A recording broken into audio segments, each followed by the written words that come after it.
সবাইকে আসসালামু আলাইকুম। আজকে অনেকদিন পর একটা ভিডিও নিয়ে আপনাদের সামনে আবার হাজির হয়েছি। তো যে কথাটি বলতে চাই, আজকে 5 আগস্ট 1 মাস পূর্ণ হলো এই বিজয়ের। কিন্তু এই বিজয়টি তো এত সহজ ছিল না। এই বিজয় নিয়ে আজকে আমি কিছু কথা বলতে চাই। তা একটি খবর দেখলাম, গণভবনকে এখন জাদুঘর রূপে আমরা দেখতে পারবো। তো এটি একটি ভালো সিদ্ধান্ত সরকারের, যে প্রথিত যে স্বৈরাচার দেশ থেকে বিদায় নিয়েছে, তার যে কর্মকাণ্ড, সেই গণভবনে বসে যে কর্মকাণ্ডগুলো সে করেছে, একমাত্র সেই গণভবনটি সঠিক রেখে সেটি আমরা এখন দেখতে পারবো। আমরা আন্দোলনটা একটু কিভাবে আপনারা দেখতেছেন আমি জানি না, কিন্তু দেখেন এটি কিন্তু 20-25 দিনে হয়তো তার পতন হয়েছে, কিন্তু এই আন্দোলনটা কিন্তু 16 বছর ধরে আন্দোলনটা চলতেছে এবং সব দলই এই আন্দোলনের সাথে সংযুক্ত হয়ে এই একটা আন্দোলনটার একটা মানে স্বৈরাচারের পতন হয়েছে। এখন এই আন্দোলনে কিন্তু সেনাবাহিনী আমাদের সমর্থনে ছিল। প্রথম এই সরকার, শেখ হাসিনা সরকার 2009 সালে ক্ষমতায় আসার পরে প্রথম পেরেকটা কিন্তু শেখ হাসিনা সেনাবাহিনীকে দিয়েছিল। পরবর্তীতে জামাতের লিডারদের দিয়েছিল। জামাতের এই আন্দোলনে বড় ভূমিকা আছে। এরপরে হেফাজতের উপর আক্রমণ করা হলো। এরপর থেকে শুরু, এরপরে 14 সালে নির্বাচনের মাধ্যমে তো গুম খুনের মাধ্যমে বিভিন্ন দলের গুম খুন করা হলো। এরপরে তো বিএনপিকে ধরা হলো। প্রায় প্রসেস অনুযায়ী দেখেছেন আপনারা সবাই। প্রথমে সেনাবাহিনী, এরপরে জামাতকে ধরা হয়েছে, এরপরে হেফাজত। আল্লাহ তাআলারও এটা একটা পরিকল্পনা ছিল যে সবাইয়ের উপর এই স্বৈরাচারের যে অত্যাচার, এবং সবাই মিলে যে এক হয়েছে। এখন দেখেন, শেষের 25 দিন সবাই কিন্তু শেষ মুহূর্তে আমাদের 24 সালের পরে প্রায় সবাই এক হয়ে গেছে। হেফাজত, জামাত, চরমোনাই সবার এক দফাই ছিল যে এই সরকারকে আর টিকতে দেওয়া যাবে না। তো আল্লাহ তাআলা যখন কিছু করেন ভালোর জন্যই করেন। আন্দোলনটা একটা সত্যিই অভাবনীয়। আর এই 1 মাসের আন্দোলন যদি বলি, হয়তো এই 5 তারিখের কথা বলি, 4 তারিখে তো হয়তো যারা ঢাকা যাওয়ার প্ল্যান ছিল, এই যে আল্লাহ তাআলা আবাবিল পাখির মতো সবাইকে পাঠিয়ে দিলেন একবারে। আমরা তো ঢাকায় ছিলাম না, ঢাকার বাইরে ছিলাম। কিন্তু ঢাকায় যারা ছিল, প্রায় 11টা 12টা 1টা পর্যন্ত তো কিন্তু খবরই পাওয়া যায়নি। মনে হচ্ছিল কিছুই হবে না, সব শান্ত আছে। কিন্তু যখন শুনলাম যে সেনাবাহিনী ভাষণ দিবে 1টার পরে, তখনই মনে একটা আশা জাগলো। মানে এই আন্দোলনের ক্রেডিট একমাত্র আল্লাহ তাআলা। বিজয়ের 1 মাস হলো, এখন আমরা মত প্রকাশ করতে পারতেছি, স্বাধীনভাবে কথা বলতে পারতেছি।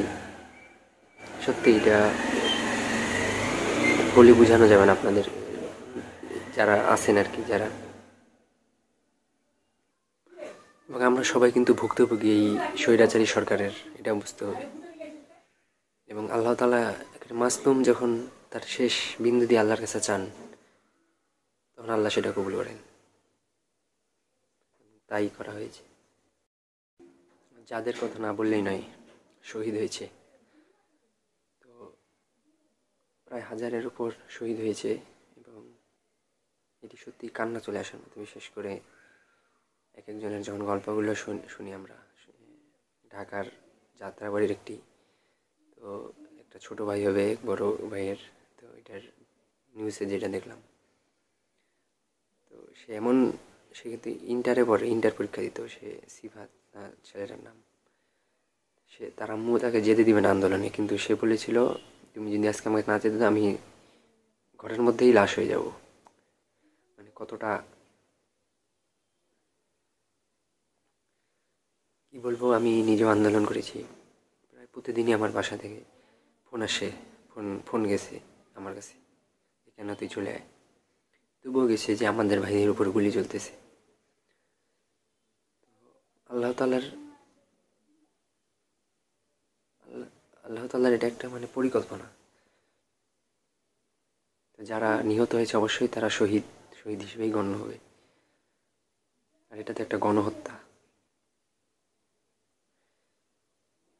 আবু সাইদ, মীর মুগ্ধ, রায়হান, রিক্সা চালক, শ্রমজীবী, মাদ্রাসার ছাত্র, কারা জীবন দান করেনি? সবাই জীবন দিয়েছে এই আন্দোলনে।